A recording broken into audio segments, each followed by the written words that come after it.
بسم الله الرحمن الرحيم الحمد لله رب العالمين وصلى الله على سيدنا محمد الصادق الوعد الأمين وعلى آله الطيبين الطاهرين ورضي الله عن أزواجه وأصحابه وذرياته والتابعين وعنا معهم برحمتك يا أرحم الراحمين. أما بعد فالسلام عليكم ورحمة الله تعالى وبركاته. On behalf of Madina, again I would like to welcome all of you to this commencement of the graduation of the 217th class. And I'd like to go back to history.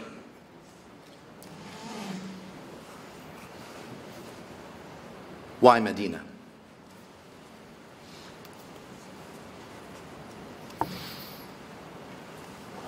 What went wrong with where we are? If you remember, the West in general has gone through eras that they've identified. Muslim communities may have, and at sometimes may have not identified necessarily with it. But we went from the prehistoric era, I guess, and then to the ancient era.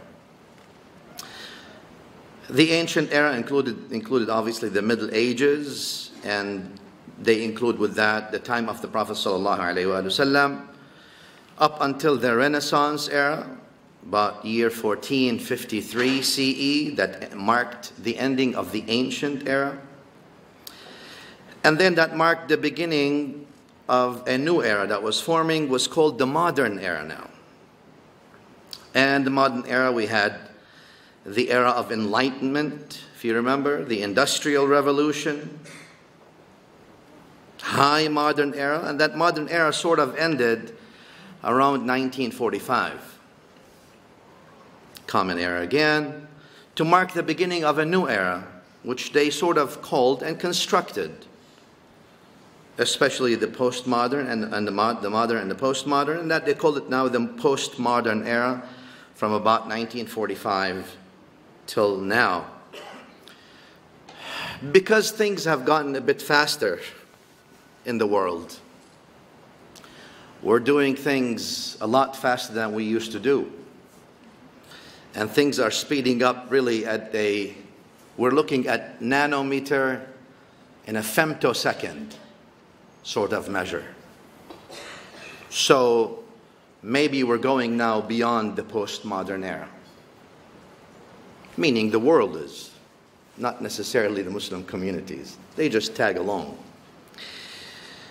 What has defined pre-modern, modern, and postmodern in general? A couple of things. Number one, as to what is real, metaphysics. Well, the pre-modern, what was real was supernaturalism. For the modern mind, in the modern era, was naturalism. For the postmodern era, meaning post-1945, anti-realism. That was what's real. As far as epistemology, or how do I know? Well, the pre-modern was mysticism and faith. That was how you know. For the modern was objectivism, or what they meant by that was experience and reason.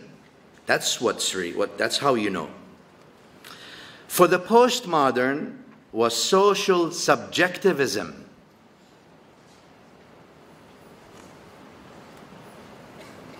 In the pre-modern era, the human nature was, I'm subject to God's will. It's general across the board, in general. In the modern era was, it's nature and nurture. That's who I am. What my nature? What is God's will? Let's just forget about that for now. It's nature and nurture that determines who I am. In the postmodern era, social determinism. Reductionism.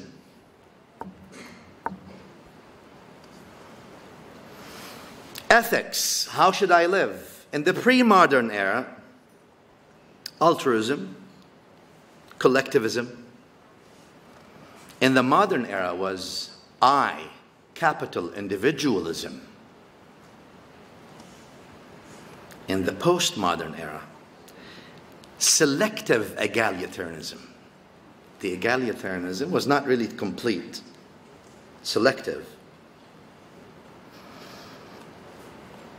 What went wrong? The world is going and forming things where you have lots of powers, economic, political, social movements, and theological, intellectual movements are all moving in one direction. And it seems that Muslim communities, whether they're minority or majority, have been lagging behind, falling behind. Today, as in every era, there ought to be people who think. And we're looking at what's happening throughout the world.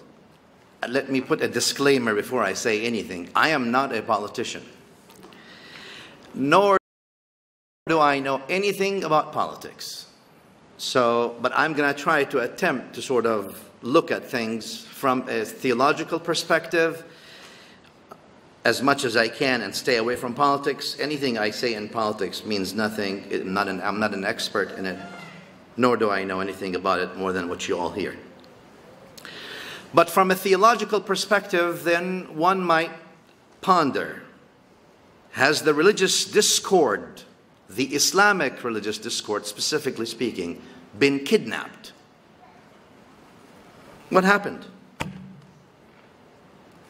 Is there a need to go back in a Renaissance movement to the Muhammadan purity of the deen, which was sent as rahma lil alameen, mercy to the world, not just to the Muslims?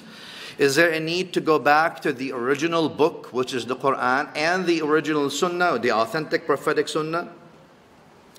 What were the reasons, or what are the reasons for falling behind while everyone is going and the world is forming its intellectual platform, economic platform, political platform? What happened? What went wrong?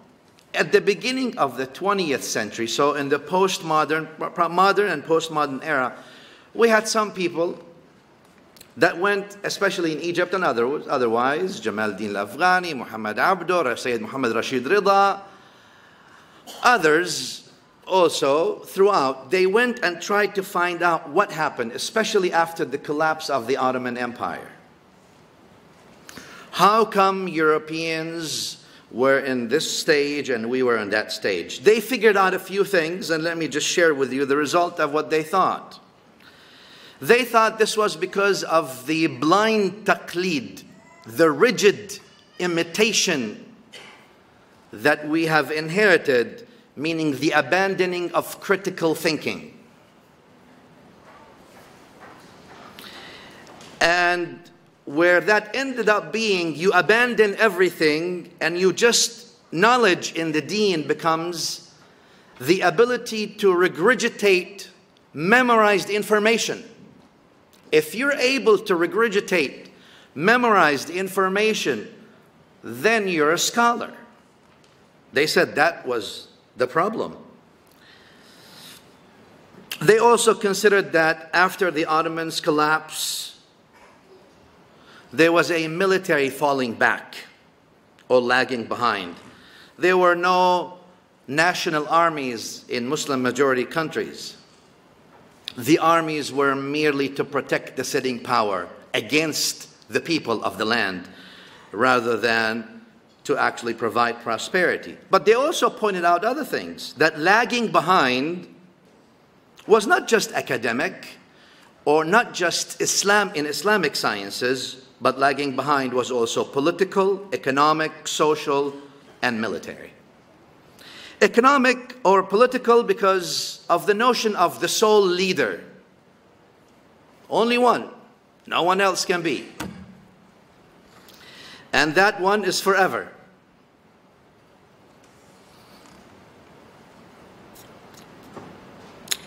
The economic lagging behind or falling behind, though in the pre-modern era in most Muslim majority countries, economy was based on agriculture. Industry started coming. Remember, the industrial era in Europe was already way before. But industry started coming up late. Taxes, other corruption did not really push the economy up. Then we also had social lagging behind. Illiteracy, for example, was very high until very recently, and it's still high in many countries, Muslim majority countries. The injustice that was done against women in the name of religion to subjugate her and prevent her from basic rights Allah Ta'ala gave women. And the emergence of social strata that have such a wide gap, socially speaking, that was also something that they've identified. Another thing which is our concern, what they've identified is an academic lagging behind or falling behind. And that starts first as separating the ulum or the sciences of the deen from the ulum of the dunya or the world. The religious sciences are different from the secular, what they call secular or world sciences. And then the emergence of the thinking that anything but religious sciences are not beneficial. They're not ilm nafi'. Ilm nafi', beneficial knowledge, is only that which is the ilm of the deen, meaning specifically theological studies. Obviously misinterpreting the prophetic hadith, Allahumma inni a'udhu bika min ilmin la yanfa'. Oh Allah, I seek refuge to you from a knowledge that's not beneficial. Though the Prophet ﷺ in the Sahih of Imam Muslim said, المؤمن القوي خير وأحب إلى الله من المؤمن الضعيف وفي كل خير احرص على ما ينفعك. Nabi sallallahu alaihi wasallam told us in the authentic hadith that the able Muslim is much better than the not able, meaning able scientifically, scholarly, economically, socially, etc. And then he said, but everyone has good in it. Then the Prophet ﷺ said, sir, or be keen to seek that which benefits you in an absolute way. Benefits you in the deen, benefits you in the dunya. Seek that which is beneficial. And Allah Ta'ala tells us, وَابْتَغِي فِي مَا آتَاكَ اللَّهُ الدَّارَ الْآخِرَةِ. Seek in what Allah gave you the hereafter. وَلَا تَنْسَ نَصِيبَكَ مِنَ الدُّنْيَا. But don't forget your share in the dunya. Do beneficial things in the dunya. And that's why the Prophet ﷺ in Sahih Muslim said, إِذَا مَاتَ ابْنُ آدَمٍ قَطَعَ عَمَلُهُ إِلَّا مِنْ ثَلَاثٍ. When the child of Adam dies, all their rewards will stop except through three things. One of them, عِلْمٌ يُنْتَفَعُ بِهِ. A knowledge that's beneficial. Knowledge that's beneficial in general. And so we understand what the knowledge that's beneficial is. We need to go back to Imam Muslim, so we don't just say it's a knowledge only in tafsir or tawheed or fiqh or others. All of these things are definitely beneficial. But the Prophet ﷺ says in Sahih Muslim, "Man naffasa an mu'minan kurbatan min kurabi dunya." Whoever eases the difficulty of any mu'min in a difficulty of the dunya, Allah will ease for him a difficulty in the akhirah. That difficulty could be matter of treatment, medicine, engineering, social sciences, others. And Nabi sallallahu alaihi wasallam said, وَمَنْ وَاللَّهُ فِي عَوْنِ الْعَبْدِ مَا كَانَ الْعَبْدُ فِي عَوْنِ أَخِيهِ. And Allah is in the help of the slave so long the slave is in the help of his other slave, meaning obviously in matters of dunya and akhirah. And then Nabi sallallahu alaihi wasallam said, وَمَنْ سَلَكَ طَرِيقًا يَلْتَمِسُ فِيهِ عِلْمًا. Whoever seeks a path to acquire knowledge, beneficial knowledge for deen and dunya, Allah will grant him a path to Jannah with that. So first then we've separated. We say, no, that's not good. Why should you study other things? Though in the old days, as you all know, when they called alim, it came from alam. Alim means scholar. Today this word is commercially used for people who study 5, 6, 7, 8, 10 years, and they think that makes them scholars.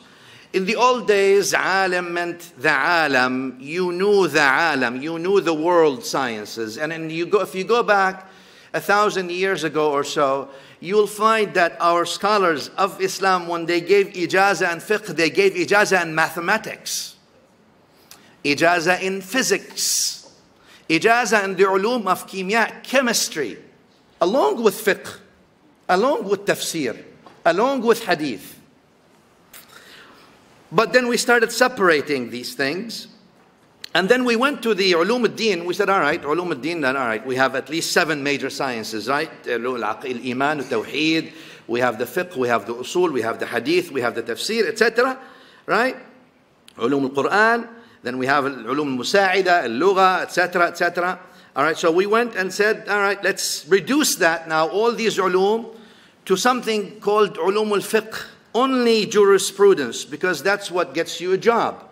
Fiqh is how do you pray, what makes it valid, what makes it invalid. Salah, siyam, that's you get a job at the masjid like that or in a community. You help them with these things. So now we went from ulum of the deen, not the dunya, right? So now we're with the ulum of the deen. But then we even went further in a reductionist attitude to keep it only ulum of the fiqh, of jurisprudence. No more usul, no need for anything else. No need. We touch bases on these things. We touch 2 booklets and that's good. And not only we went into a reductionist attitude within the ulum of fiqh, we went to a madhabi fiqh only. One school of fiqh, and not just one school within the school of fiqh. So in the Hanafi madhab, I would learn a couple of books that this, let's say, the Indian subcontinent or the subcontinent Hanafi school does. Not necessarily looking at what let's say, the Turkish Hanafi school says about this. The European, let's say the Bosnian, the Albanian, which usually also follow the Turkish way of Hanafi, not the Arab Hanafi, for example. There are different choices within the school. We reduce it now to only one. And this is where now we graduate people that study about 2-3 books in the Masail of Fiqh. They're able to regurgitate most of them. And then if they have a good memory, we can actually sit them for another year and then give them a title.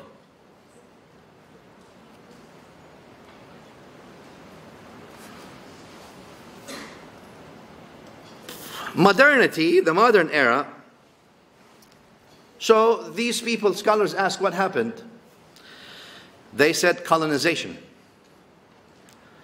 Well, there was slavery and there was colonization. Here you had the apartheid in South Africa.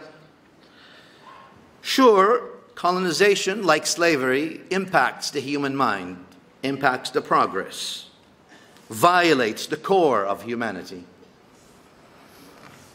But what happened after post-colonization, we started, especially the beginning of the past Gregorian century, we started having sensitivity from anything that comes from the West, or anything that's called modernity. And there were things floating around even few hundred years back that, no, don't learn chemistry, this is the science of the kuffar, kufr. Math, physics, all these things. Many people at the beginning of the last Gregorian century, the beginning of the 20th century, thought that modernity, or acquiring knowledge in things, may be allowing colonization to come back through a different way. Maybe, maybe not. Postmodernism, as you all know, is a broad movement that developed in the mid to the late 20th century.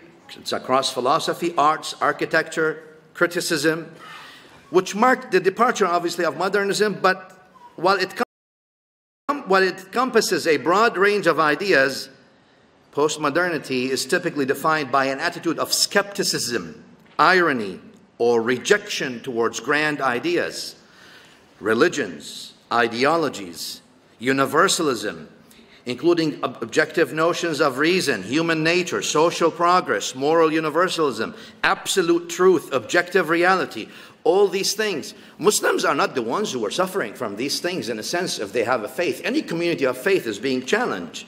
That's a postmodern thing. We may argue that the thought that's being developed in the West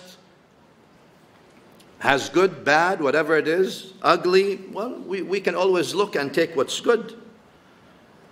But no one can deny that there's lots of good that's being developed in the West and elsewhere. It was our job as Muslims to actually, as Allah says, الَّذِينَ يَسْتَمِعُونَ الْقَوْلَ فَيَتَّبِعُونَ أَحْسَنَهُ. They listen to what's being said and they follow the best of it. They adopt the best of it. And they try to give an example of building or constructing the civilization of love in the world rather than the clash of civilization in the world. That's the job. Sure, the modernity movement within Muslim communities was slow And the academic standards are, as you all see, we have a problem. Sure we do. Problem in terminologies. Like I said, scholars now, the term alim could be today a student of knowledge, could be a preacher, wa'id becomes alim, could be a public speaker actually, who's a good public speaker. That's good, great. Could be someone who's got the looks, could be someone who's got the talk, could be someone who's an ambitious wannabes. It's all lumped up. Also, what is Islam, what is not. What's worse than all that, my dear beloved brothers and sisters and graduate today, is that the Muslim communities became intellectual consumers rather than intellectual producers. Meaning we consume ideas that are given. We can't develop any of our own. We came to a level where the mere question to acquire knowledge in the postmodern era of why in the religion is no longer, it's forbidden to ask. You can't ask question why. How dare you ask why? Just take it and go. We have issues with reality, where we also confused politics with religion, and, states who put, let's say, or political figures who use religious slogans. We tend to say this is Islam versus this, and now when they fail, we blame then Islam as well. We became also following a sort of evangelizing Islam, if I may say, many people, where they take the call to preaching, and they spread it, and they think this is the mission. It's mobilizing the masses emotionally rather than feeding them proper knowledge and then raising them through the tarbiyah and the comprehensive educational system of Islam. All these things cause problems. So let me just say, I can't speak on behalf of all the people who are students of knowledge like myself, or scholars like some of you maybe, or activists in the Muslim field, but as someone who may be perceived as a scholar or may be perceived as an activist, let me say, not only to the youth, the Muslim youth, but also to non-Muslims and to the Muslim seniors, we are sorry. I am sorry because as activists in the field, we were unable to provide an example, a role model. I am sorry to the youth also, to the Muslim youth specifically, because we failed to market a very precious faith. I am sorry because we don't understand our deen, nor do we understand our reality. And I am sorry because we turned the deen into a job that we want to keep at any cost. I am sorry for politicizing the religious discourse. I am also sorry for making the deen a mean to reach power politically and economically. I am sorry to the Muslim youth and others on all the internal struggle, fights, that came to the point of calling the other non-Muslim takfir, slander, and not following the Puritan, high Muhammadan standard. I am sorry to the Muslim youth on the moral performance that we did and on the academic presentation that we offer. I am sorry that we reduced the deen into a jama'ah and a group rather than the universality of this faith. The list can go long, but I don't know. I plead to Allah to forgive us. But with all these things, we come back to this lagging behind. What happened? Where did we go wrong? What went wrong? Religiously, ethically, culturally, socially, economically, all these things that happened made us now go into sort of a spore. Let me use that medical term. You know what spores? They go into this mechanism where they close up on themselves. You can't do anything to them. They can't grow. They go and close up. So we closed up onto ourselves. And we thought that everything that's modern is colonization, is kafir stuff, no problem. All that happened, but guess what? Our societies were unable to live without modernity in the physical, material sense. While we did not really come and catch up with the academic, social, economic, political process, we had to catch up with the part of modernity that was materialistic. So therefore, electricity came in, television came in, car came in, planes came in, phones came in, the internet came in, communication, all that stuff. But we tried to keep the old awareness structure that now resulted in a huge gap. So now for the first time we have a separation between modern technology and the mind that produced that modern technology. Modern technology and the mind that produced that, the knowledge that produced that modern technology. Now we have a separation. So we've imported all these modern things from iPhone to iPad to everything else. And obviously, like I said, beyond. But we don't no longer understand. We have a gap in the academic result that actually brought this into existence. And that obviously resulted in a serious economic lagging, because you see, you can sell a small iPhone for $1,000 US, and you probably need to fill this room with tomatoes to get an equal value. Because you see, with post-modernity, you sell an idea, not a product per se. The idea is what sells. It's so small, but it's worth a lot. You have to work everything. You have to use up everything you have to get something. And therefore, when we look at our societies and our communities, we have to look at how much Muslim communities are spending on academic research, whether they're majority or minority. And that's why, ladies and gentlemen, investing in education is the only right thing to do at this point. Again, when I say spending on academic research, I'm not saying building infrastructures and putting labels on buildings. Anyone can do that. I am talking actual products. The reasons for many are many, like I said. They say external and internal. External was colonization, but I mean, how long can we blame colonizers for all the things? We can sit and do the blame game. The Quran insists that we only have ourselves to blame. I'm not saying that others are not culpable. I'm just saying where the accountability lies. Internally, obviously, because of oppression. Oppression, injustice, whether it's political, economic, etc., etc. Basic justice was not there.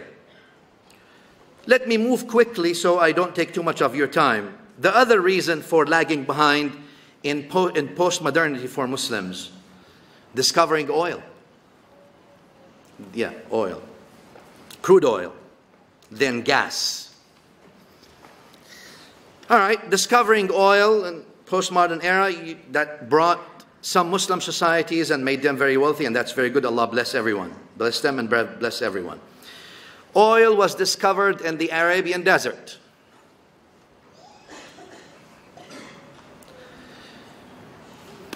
All right.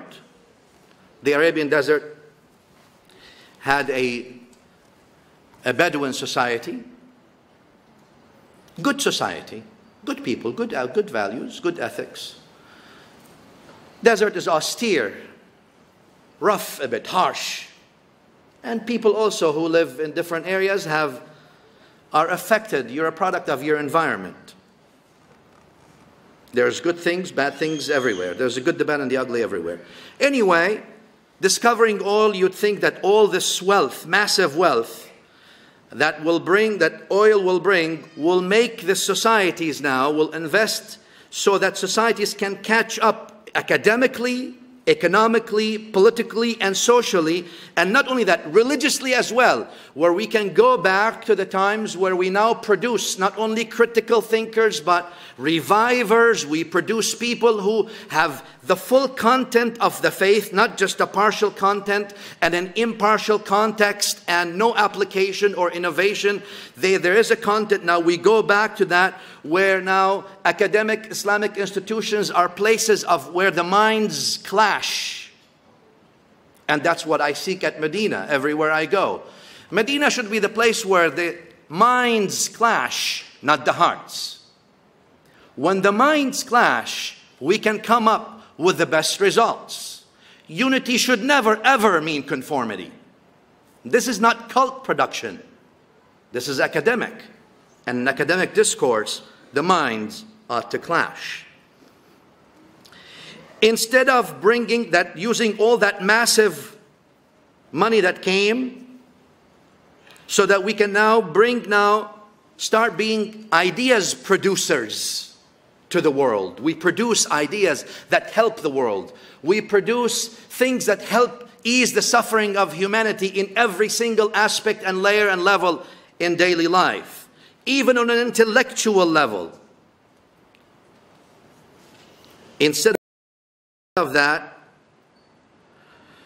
where we can actually get young people who believe in their faith and they understand their reality, a lot of that money that we've gained went to exporting intellectual desertification,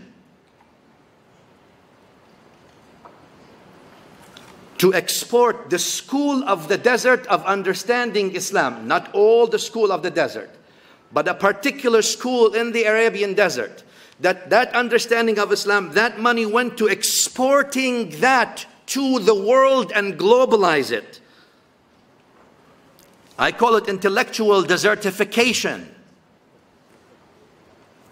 A lot of that money went into exporting that understanding of a very simple school, austere compared to the rich Islamic intellectual arena, to go and actually fight every other understanding, marginalize every other understanding, in the name of the school of the Salaf or the understanding of the Salaf. And it is just a desert understanding at best. And this was marketed and globalized globally, worldwide. Billions of dollars went to export this kind of thinking to the Muslim youth everywhere. Centers were opened, universities were opened, institutions were opened, books were printed. And this is what people call today, and I want to name it, it's okay, I usually don't do that, Wahhabism. That doesn't mean that Wahhabism is the understanding of all Bedouins. No. It doesn't even mean that every Wahhabi is actually an intellectual terrorist. No. But it means that this school of Wahhabism, and naming things bimusammiyatiha today, is that austere, harsh, intellectual desertification method or school came with all this money and fought and marginalized everyone who dared to disagree with it with money and intellectual terrorism and marginalization. Intellectual terrorism, meaning if you disagree, you're mubtadi'. The trio that you've heard over the past 30, 40 years. Kafir, mushrik, mubtadi'. Boom. I have seen families split. I have seen spouses split over an issue of jurisprudential disagreement. But some understanding came to tell them that this is kufr. Terrorizing Muslims intellectually by calling a huge segment of them who like to visit graves but worship only Allah. Grave worshippers, many of you have heard that. This is, ladies and gentlemen, by definition, intellectual terrorism. And this is intellectual desertification of the minds of people. This understanding spread everywhere in the east and west, and today everyone suffers from it. The most who suffered from it are Ahlus Sunnah wal Jama'ah first, us. Today, I'm not saying that because I love all Muslims. Anyone who says La ilaha illallah Muhammadun Rasulullah has my love and respect, even if I disagree with them. Many of my teachers that I benefited from were Wahhabi teachers. Among them was the late Mufti of Saudi Arabia, Sheikh Abdul Aziz bin Baz, rahmatullahi alayhi, may Allah Ta'ala grant him Jannah. It's not personal. It's not personal. Today, after 9/11 and all these things that are happening in the world, we are maybe witnessing the death of Wahhabism. Some people call it. I beg to differ. We're not. We are witnessing a transformation of rhetoric, not an academic revisionism. There's no revision. That's academic. There's no where we went wrong and why. There is a facelift of improvement of rhetoric. There's no more takfir. Today, people say, Alhamdulillah, this year there were no wars about the Mawlid or the Mawlud. Well, the reason for that is those who celebrated the Mawlud mostly did not really launch wars. Those who did not always thought it was holy war to declare Muslims as not Muslims or mushrikeen or mubtadi'een, serious innovators, if they simply assembled to show happiness for the birth of their prophet. So it was not the change in one, it was the change in the other. These guys now, they figured, let's not make a big fuss about it anymore. Maybe the world is changing. Well, the world is changing. Unfortunately, with this kind of school, we have to wait for intellectual maturity, spiritual maturity, academic maturity. How long does it take? 20, 30, 40, 50, I don't know, years. Who's going to go through this? I don't know. Then we have the political Islam, if I may say so. Let me just talk about this and then I'll finish. Those guys who went and said, Al-Islam huwa al-hal. Islam is the solution. Oh, great, Islam is the solution, sure.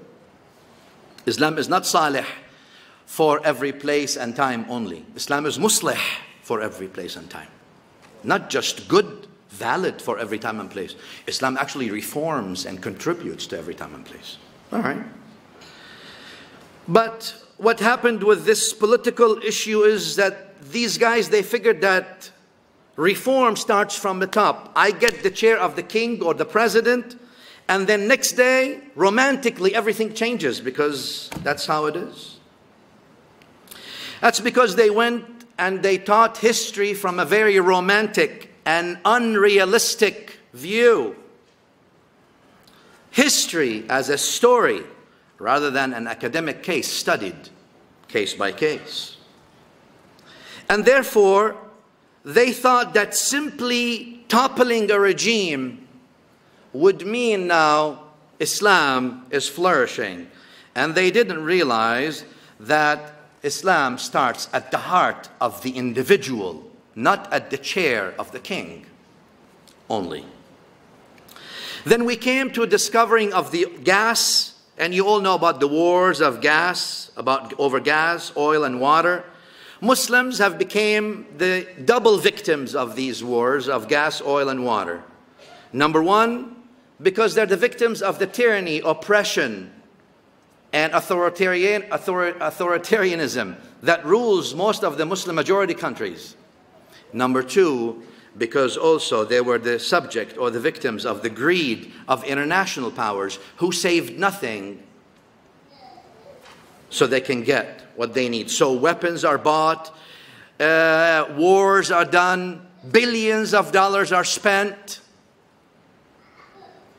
And the average Muslim in a Muslim majority countries, even a Muslim minority, is still looking for some education. Today, my dear beloved, when we ask why, while we believe that the khair is in the ummah of Rasulullah sallallahu alaihi wasallam until the day of judgment, But when you look at the Arab and the Muslim world, everyone is divided on themselves.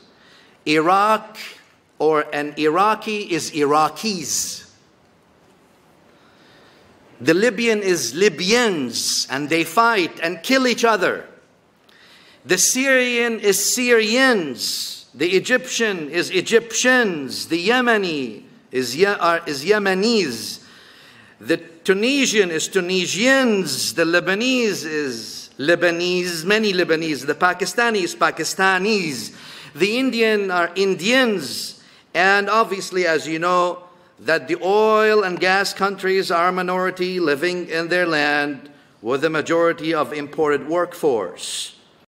Doesn't mean that people are bad. People are good everywhere. Doesn't mean there are no attempts at moving forward. There are.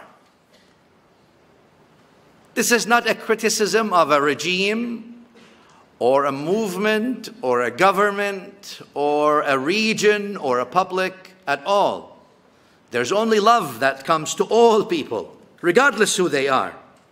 People say, yeah, you're saying like this, but Palestinians are moving now. Don't you see what happened? I forgot to mention, Palestinians are Palestinians. The Palestine that they talk about is no longer one. There's the Palestine of Hamas. There's the Palestine of Abu Mazen. There's the Palestine of Dahlan. There's the Palestine of Urayqat. And more. I'm not saying anything against anyone or anybody. Again, I'm not a politician. You can take this and dump it in the trash if you want. But if you really want to follow the truth, everyone wants their own version of what Palestine is. When I say, well, wait, look at the Muslim world. Which Muslim world?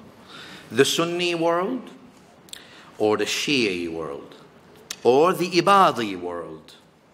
Is it the Alam, the world of the Mu'mineen, or the world of the Mushrikeen, or the world of the Mubtadi'een, the innovators? Is it the world of preachers and TV celebrities? Is it the world of Najaf or Azhar or the Ottoman Islam, or which world is it? That's one. In this world today, as you all know, none of you is ignorant that Muslims are more hated in this world today than any other time before, from the others as well. Maybe because obviously of misinformation. There are calls that are increasing to shut down schools, Muslim schools and mosques in the world every day. Day by day, obviously, children and women will also, and men will be forced to scale down.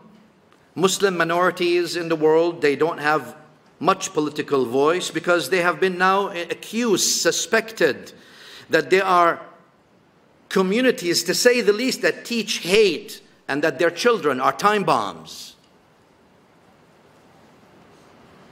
And therefore, they're in a predicament in Muslim minority countries. What do? They want to uphold their deen, but they've been stripped from it gradually because obviously opposing the current, socially, economically, and others, makes you a suspect. And therefore, I'm anticipating that Muslims are going through habituation, taming, and accustoming phase that's faster than the speed of light, metaphorically speaking, which means where you'll be accustomed in a phase where you self-deny who you are and then accustom yourself to live with a quarter of what you believe or half of it until Allah Ta'ala knows.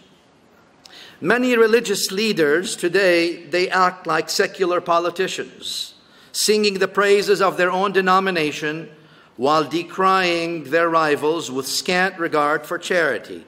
In public sermons and teachings, they rarely focus on the central Quranic themes of Islam, but instead on their own group and how they can actually get their own narrow-minded street sort of corner well prepared and developed.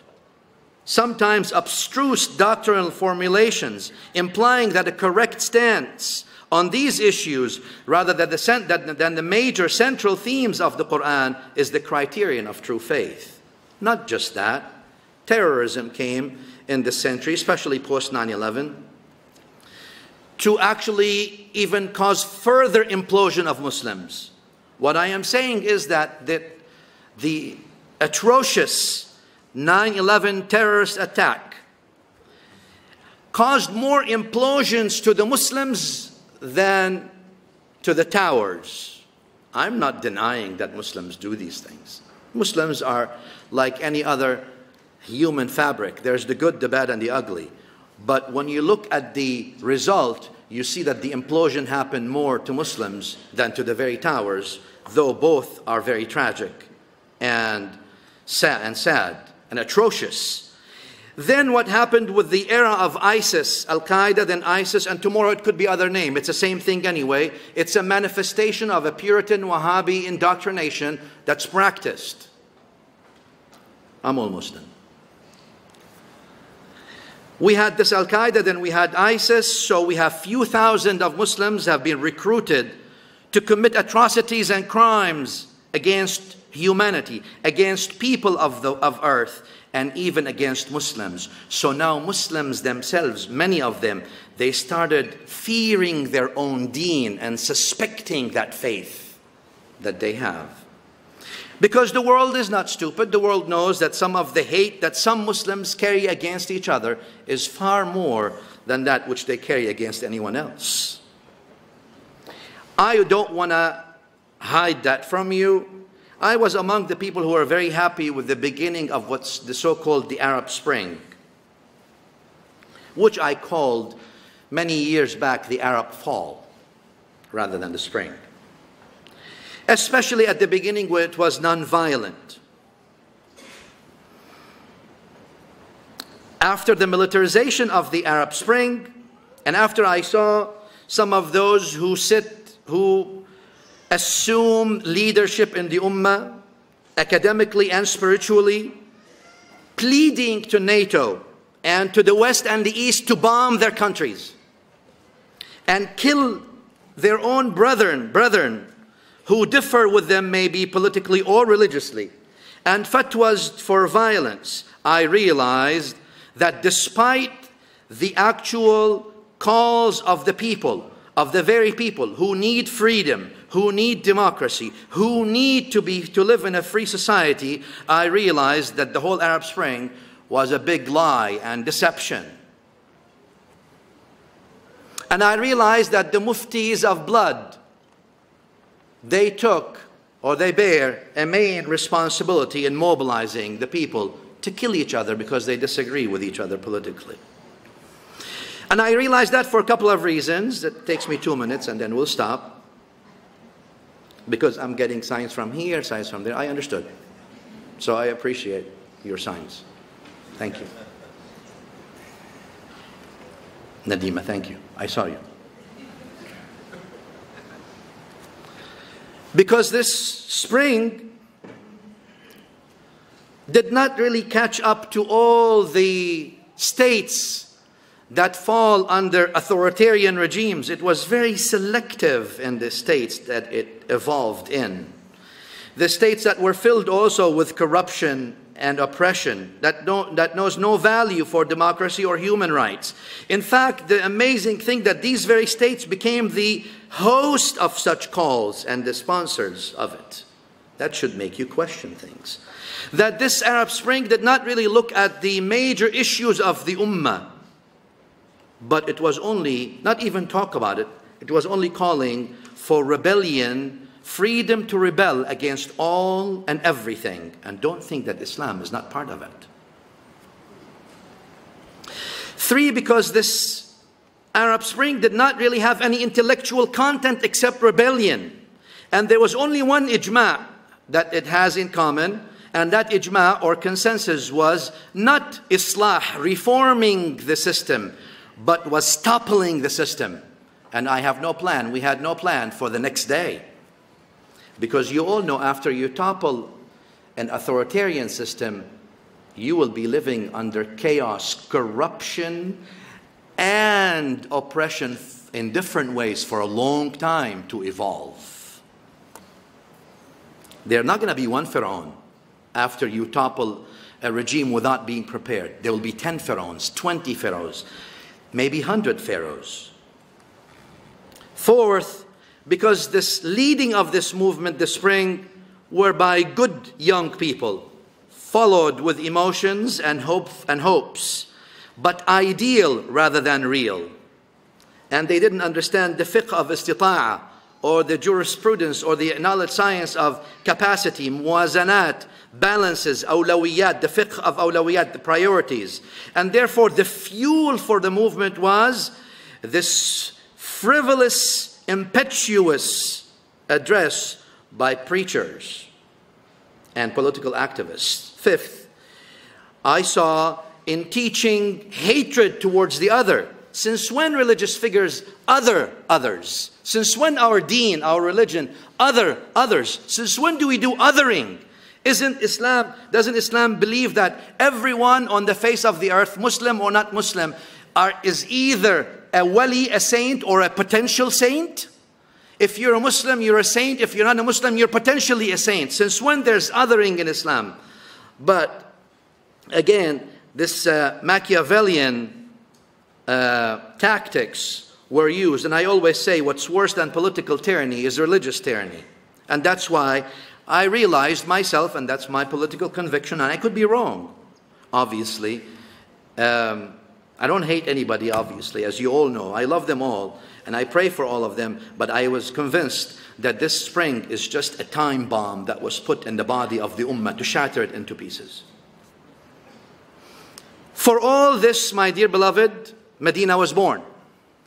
Madina was born to offer hope, to connect back with the real Madina of Rasulullah sallallahu alaihi wasallam, which gave the world hope, unconditional compassion, and knowledge in a very troubled world. Madina, just like the original Madina, does not believe in erecting walls of hate under the banner of love. Never. Madina believes in the principles of authentic knowledge based on the book, the Quran, and the authentic prophetic sunnah that Madina institutes declares and teaches. And this is not a Machiavellian tactic. The principles of non-violence and not just peace is not a Machiavellian tactic for Madina to earn a worldly gain. It's a principle that we live by, academically speaking and socially as well. The principles of love towards all and malice towards none are not an opportunistic PR campaign that Madina seeks to put forth to convince you in a troubled world that, hey, there's peace somewhere. This is the prophetic message, the very message of the Quran. These are all Madina's vision, mission, and the foundation of our reformist movement globally. It is to bring hope to all, opportunity to all. It is based on the Muhammadan principle that we may be different colors, different ethnicities, different languages, different cultures, and even different creeds. But at the end of the day, we are one people. Madina believes in going back to basics, academically, spiritually, and socially. Unconditional compassion and love must be restored as the central themes of our beautiful faith, which leads to the reality of the prophetic mission, Rahma lil Alameen, which means love for all and malice towards none. The unity should never mean conformity. That is the sunnah to look at one thing and see it in two different ways. Madina wants to return back to the ancient principle, and that's what we teach, that any interpretation of the Quran or the Sunnah that breeds violence, hatred, or disdain is illegitimate. To practice academic neutrality and full disclosure about others so that our youth are given accurate and respectful information about other traditions, sects, religions, and cultures, and encourage a positive appreciation of Allah's ways in decreeing for this world to be culturally and religiously diverse. Madina is a continuation of the original organic reformist movement of Madina by the very Prophet ﷺ, who's the final of prophets. It wants to contribute towards building a global community in which all people can live together in mutual respect, to cultivate an informed empathy with the suffering of all human beings, even those regarded by some as enemies, and to love for each other what we love for ourselves in practice, not just in theory. Basically, Madina's foundation is a wish for a better world. Welcome to the world of Madina. And to the graduates of Madina, go on and spread love. Spread the world of Madina. May Allah Ta'ala bless you, and may Allah Ta'ala bless Madina. Assalamu alaikum.